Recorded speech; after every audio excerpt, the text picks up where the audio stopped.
Равняйсь. Смирно. Приказываю заступить на охрану общественного порядка, обеспечение дорожной безопасности в областном центре Георгиевск-Каменогорск, на СКП и маршрутах патрулирования. При несении службы строго соблюдать законность, вежливое обращение с гражданами. Наряд по местам несения службы. Жұмыс аптасы аяқталғанда қала көшелеріндегі тәртіпті қадағалау аса маңызды. Осыған орай полиция қызметкерлері демалыс күндері күшейтілген режимде жұмыс істеуде. Жол-көлік оқиғаларының алдын алу мақсатында түнгі уақытта көшеге шыққан әр көліктің жүрісін жіті қадағалап, сақтық шараларын жүргізу үшін тәртіп сақшылары тәулік бойы кезекшілік атқаруда. Сегодня у нас пятница. Бүгін жұма болғандықтан полиция қызметкерлерінің барлығы күшейтілген режимде жұмыс істеуге көшті.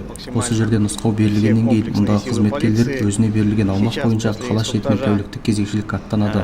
Жолдағы қауіпсіздікті қадағалау мақсатында қала маңындағы жолдарда патрульдік полицейлердің санын да арттырдық. Басты мақсат жол апаты мен